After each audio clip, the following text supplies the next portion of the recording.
আমার সবাই খোঁড়া দেয়, আমার মা বাপ নাই, আমার কোনো স্থানীয় ঠিকানা নাই, লঞ্চে উনতে আর ভাল লাগে না। আহারে, তুমি এখানে দাঁড়া থাকো, আমি তো ঢাকা শহর চিনি না, ওনার সাথে যাই মুড়ি নিয়ে আসি। মা কি রেখে চলে যাবে?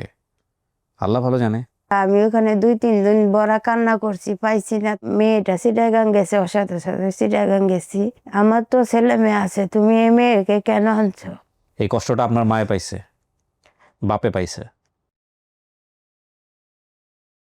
আসসালামু আলাইকুম প্রিয় দর্শক এবং শ্রোতা, আল্লাহ সর্বাবস্থায় আমাদের সবার মঙ্গল করুন। সবসময়ের মতো সেই দোয়া এবং শুভকামনা জানিয়ে শুরু করছি আপন ঠিকানার একটি বেসিক ভিডিও। যারা আমাদের এই ভিডিওটি দেখছেন তারা নিশ্চয়ই জানেন যে আপন ঠিকানা মানেই হচ্ছে ছোটবেলায় কোনো না কোনোভাবে হারিয়ে গেছেন এরকম সন্তানদেরকে পরিবারে ফেরানোর আয়োজন। এবং এই কথাগুলো আমি বহুবার বলেছি, বারবার বলেছি, আমাকে বলতেই থাকতে হবে। বিগত 5 বছরে 500-র অধিক ছেলে মেয়েদেরকে আমরা, যারা পরিবার থেকে হারিয়ে গিয়েছিলেন, তাদেরকে আমরা পরিবারে ফেরাতে পেরেছি আলহামদুলিল্লাহ। সো আমি কথা বাড়াচ্ছি না, আজকেও একজন ভিকটিম আমাদের সঙ্গে আছেন। তিনি তার ছোটবেলায় হারিয়ে যাওয়ার যতটুকু স্মৃতি মনে আছেন এগুলো আমাদের সাথে শেয়ার করবেন এবং ওই কথাগুলোর ভিত্তিতে আমরা সবাই মিলে চেষ্টা করব। আর এই অনুষ্ঠানে আসার জন্য বেশ কয়েকটা পদ্ধতি আছে। আপনারা যারা ভিডিওটি দেখছেন আমাদের পেজ থেকে পেজে ইনবক্স করতে পারেন, চাইলে আমাদেরকে সরাসরি ফোন করতে পারেন ভিডিওতে দেওয়া নাম্বারে, চাইলে আপনারা আমাদেরকে মেইলও করতে পারেন ভিডিওতে যে মেইল অ্যাড্রেসটি দেওয়া আছে সেই অ্যাড্রেসটিতে। ওকে, আপনার নাম কি? আমার নাম মিনারা। মিনারা কি বাপ মায়ের দেয়া নাম? জি ওকে, নাম চেঞ্জ হয় নাই। না, দেখি আপনার কি কি মনে আছে। আপনার বাবার নাম কি ছিল? আমার বাবার নাম খাতিবুদ্দিন।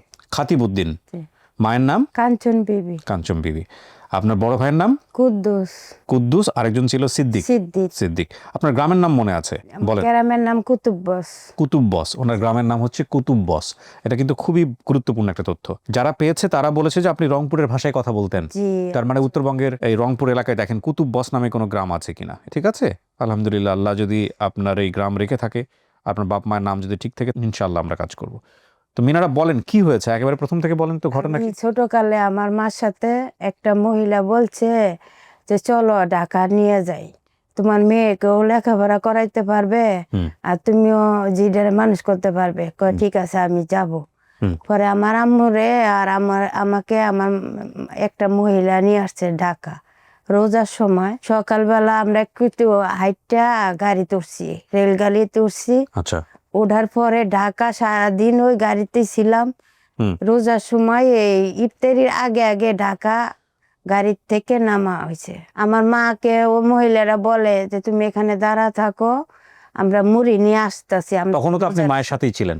তখন আমরা মায়ের ছিলাম। আমার মা আবার বলছে আম্মু তুমি এখানে দাঁড়া থাকো, আমি তো ঢাকা শহর চিনি না, ওনার সাথে যাই মুড়ি নিয়ে আসি। আহারে, এমনি দাঁড়া করা রাইখা আমি ওখানে 2-3 দিন বড়া কান্না করছি, পাইছি না। তখন ওই 2-3 দিন বড়া ওই জায়গায় আমি ঘোরাঘুরি। তারপর মা আসে নাই? মা আসে নাই। তো 2-3 দিন আপনি রাতের বেলা থাকছেন কই? রাত্রে থাকতাম না ওখানে, আমি ওই একটা মধ্যে ফাঁকার মধ্যে শুয়েছিলাম রাতের বেলা? জি। ওই এলাকাটা কোন এলাকা ঢাকা শহরের? ওটা কি ঢাকা শহর? তো ঢাকা শহর, ওখানে তো আমি ছোট ছিলাম। ওটা মানে সাইডের দিক দিয়া মানে গিরই দেওয়া ছিল, ওখানে অনেক বস্তিরা ছিল, ওখানে ছোট ছোট ঘর আছিল। তো এমন কি হয়েছে যে মা কোথাও গিয়ে অ্যাক্সিডেন্ট করে ফেলছে বা মা রাস্তা হারায় ফেলছে? মা কি ঢাকা শহরের আগে কখনো আসছে? না, আমার আম্মা আসে নাই, আমি আসি নাই, ওই মহিলাটাই আমার। তার মানে এমন হতে পারে যে মা ঢাকা শহরে, মা হয়তো রাস্তা হারাই ফেলছে, নাহলে কি মা কি রেখে চলে যাবে? আল্লাহ ভালো জানে। একটা জিনিস বুঝি, মানে এতদিন ধরে গল্প নিয়ে আমরা গড়বড়তা যেভাবে মানুষকে চিন্তা করি, বিষয় প্রত্যেকটা ব্যক্তি বিশেষের জীবনটা আসলে ওই রকম না। প্রত্যেকের জীবনের একটা ইউনিক বৈশিষ্ট্য আছে। এই মাকে নিয়ে আমরা যেটা চিন্তা করছি সেখানে অনেকগুলো অ্যাঙ্গেল থাকতে পারে। একটা হচ্ছে উনি ঢাকা শহরে আসে নাই, উনিও হারিয়ে গেছে, এটা হতে পারে। আবার এটাও হতে পারে যে মা ইচ্ছা করে রেখে চলে গেছে। আচ্ছা, পরিবারে কি বাবা ছিল না আপনার? আমার বাবা ছিল। আমার বাবা ওখানে ধান ভাঙ্গার মেশিন, ধান ভাঙ্গায় মেশিনে কাজ করতো আমার বাপে। পরিবার চলতো না? আপনাদের অভাব ছিল? আমার অভাবে কিছু অভাব ছিল। আমার একটাই মাত্র মেয়ে ছিলেন? ছিল, আমার 2 ভাই ছিল, আমি একটা মাত্র বোন ছিলাম। আপনার বাপে আদর করতো আপনাকে? হ্যাঁ, আদর করতাম, আমার ভাই মা সবাই আদর করতো। তাহলে তো এরকম ঘটনা হওয়ার কথা না যে মা রেখে চলে যাবে। কেন? মা তো আপন মা। না, আমার মা আমার খুব আদর করছে। আল্লাহ মাফ করুক। ওকে, তারপরে কি হলো? ঢাকা জিঞ্জিরা সাইডে আস্তে আস্তে হাইটে গেছি। পরে ওখানে একটা লোক আমাকে জিজ্ঞেস করে তুমি কোথায় যাবা। যে আমি বলছি আমার মাকে আমি হারিয়ে ফেলেছি, ঢাকা আসছিলাম, এখন তো আমার মাকে পাচ্ছি না। পরে ওই লোকে আমাকে ঘরে জায়গা দিছে, ও জায়গা ওখানে পালছে আমাকে। যে নিচে এসে কষাই, কষাই? জি, গরু মাংস গেছে, উনাও আমাকে আদর করছে, কিন্তু লেখাপড়া করাইতে পারছে না। উনার 4 ছেলে 1 মেয়ে ছিল। মহিলারা বলতো যে আমার তো ছেলে মেয়ে আছে, তুমি এই মেয়েকে কেন আনছো? পরে আমার মানে ঘরে কাজ কুজ করাইতো, এরপরে তাও কষ্ট করছি। এরপরে কিছু বয়স হয়েছে, মানে বুঝতে পারি যখন, তখন আমি মা বাপেরে ডাকতে পারিনি। বলছে আমার যে ছেলে মেয়ে আছে তুমি মা ডাকবা কেন, তুমি আমারে খালা করে ডাকো। তখন এই মা আমি নানি ডাকতাম। ওই নানি বলতো, কয় তুই তো এখন বড় হইছ, তোর যদি কোনো মেয়ের সাথে দেই তুমি চাকরি করতে পারবা? হ্যাঁ আমি বলছি হ্যাঁ। এরপর আমি গার্মেন্টসে ওই মেয়েদের সাথে কত টাকা বেতন পাইতেন গার্মেন্টসে ওই সময়টাতে? ওখানে হেল্পার ছিলাম, 7-8 হাজার টাকার মতো পাইতাম। 7-8 হাজার? জি। আচ্ছা, কি কাজ ছিল ওখানে হেল্পারের তো খালি সুতা কাটতাম। আচ্ছা। এরপরে মেশিনে বইতে বইতে অফার্ডার হয়ে গেছি।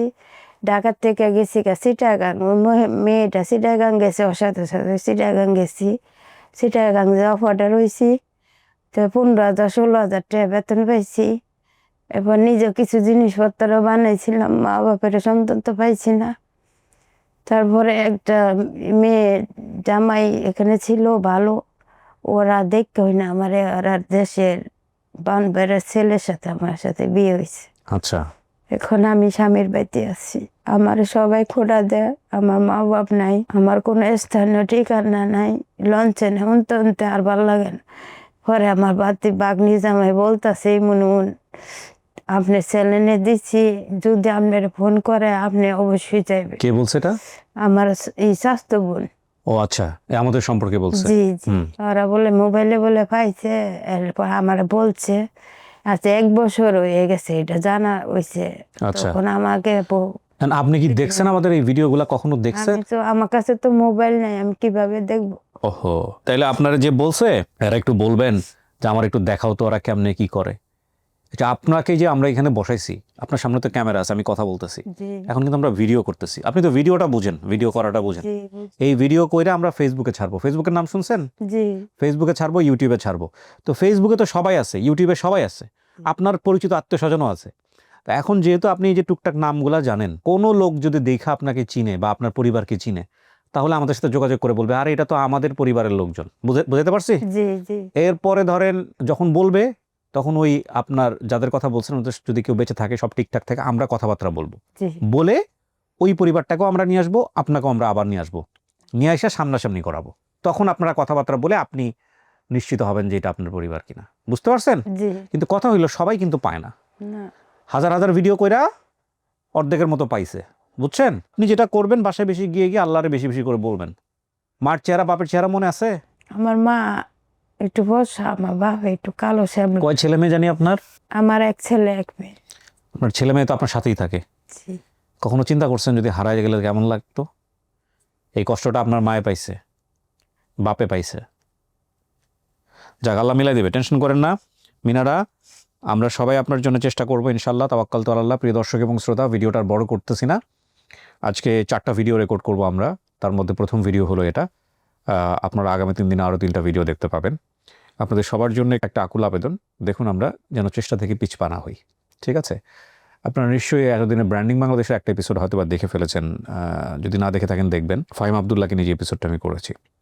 একটা সত্য কথা বলি, আমার মাঝে মাঝে খুব লোভ হয় বাংলাদেশে এইরকম ভ্যালুয়েবল অ্যাসেট যারা আছেন, বিশেষ করে যারা কাজ করছেন বিভিন্ন অঙ্গনে, শুধুমাত্র তাদেরকে নিয়েও যদি আমি সময় ব্যয় করতাম, তাহলে হয়তো মাসে আমি 15 থেকে 20 জনকে এরকম আপনাদের সামনে নিয়ে আসতে পারতাম।